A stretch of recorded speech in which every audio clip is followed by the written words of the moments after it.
কোটা প্রথা আন্দোলনে এই দাবিটা আর পাবলিক বিশ্ববিদ্যালয়ের শিক্ষার্থীদের মধ্যে সীমাবদ্ধ নয়, এটা অন্যান্য শিক্ষাঙ্গনের শিক্ষার্থীদের মধ্যেও ছড়িয়ে গেছে। আমরা দেখেছি আজ হচ্ছে সকালের দিকে রাজশাহী কলেজের শিক্ষার্থীরা তারা বিক্ষোভ মিছিল করেছে এবং এর পাশাপাশি আমরা দেখেছি যে রাজশাহী কলেজের মূল ফটকের সামনে তারা অবস্থান কর্মসূচি পালন করছে। সেখানে দেখেছি তারা বিভিন্ন স্লোগান দিয়েছেন এবং এই কোটা প্রথাটাকে তারা একটা বৈষম্যমূলক হিসেবে আখ্যায়িত করেছেন এবং তারা বলছেন তারা এই কোটা আন্দোলনে যে আন্দোলন যেটা সেটা এটা যতদিন না এটা নিয়ে সমাধান হবে ততদিন তাদের এই আন্দোলন করে যাবেন এবং তারা বলছেন কেন্দ্রের সঙ্গে সমন্বয় করে তাদের আন্দোলন চালিয়ে যাবেন এবং আগামীকাল সকাল থেকে তারা এই আন্দোলন করবেন। আর আমরা দেখতে পাচ্ছি যে রাজশাহী বিশ্ববিদ্যালয় শিক্ষার্থীরা তারা গত কয়েকদিন থেকে নানাভাবে তারা বিভিন্ন রকম কর্মসূচির মধ্যে দিয়ে এই কোটা আন্দোলন যে সেটা পালন করে আসে। আমরা দেখেছি প্রথমের দিকে রাজশাহী ঢাকা মহাসড়ক যেটা সেটা তারা প্রথমে অবরোধ করেছিল, দিয়ে তারপর কোটা বাতিলের দাবি জানিয়েছিল, তারপর তারা বিক্ষোভ মিছিল করেছে।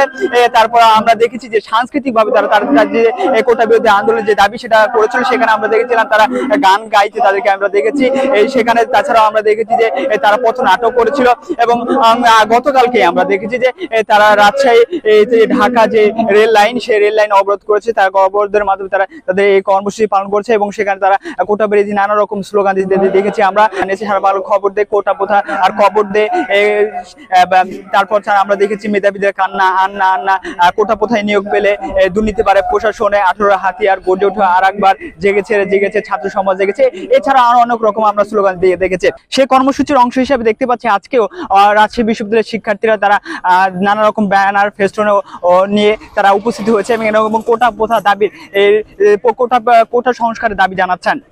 দর্শক আপনাদেরকে জানিয়ে রাখতে চাই গত 5 জুন মুক্তিযোদ্ধা কোটা বাতিলের সিদ্ধান্তটাকে হাইকোর্ট অবৈধ হিসাবে ঘোষণা করে। তারপরে দেখা যায় ছাত্র সমাজরা এই কোটা সংস্কার দাবিতে তারা আন্দোলনের মাঠে নেমে পড়ে এবং তারা জানাতে থাকেন যে 2018 সালে প্রধানমন্ত্রী শেখ হাসিনা যেখানে ঘোষণা করেছিল যে কোটা প্রথা থাকবে না, সেই কোটা প্রথাকে আবার ফিরিয়ে আনলো কে, সেটারও জবাব তারা চাচ্ছেন এবং তারা তাদের কোটা বাতিলের নানা রকম দাবি জানাচ্ছেন। এবং আমরা আরেকটি দেখতে পেয়েছি অপরদিকে যে রাজশাহী বিশ্ববিদ্যালয়ের শিক্ষক কর্মকর্তা কর্মচারীরা তারা সর্বোত্তক কর্মবিরতি পালন করছে। তারা সর্বজনীন পেনশন প্রত্যয় স্কিম যেটা বাতিল এবং এর সাথে 3টা দফা দাবি নিয়ে তারা সর্বোচ্চ কর্মবিরতি পালন করছে। এটাতে দেখা যাচ্ছে রাজশাহী বিশ্ববিদ্যালয় একটা স্থবির হয়ে পড়েছে, একদম অচল হয়ে পড়েছে। তুহিন, রাজশাহী নিউজ 24।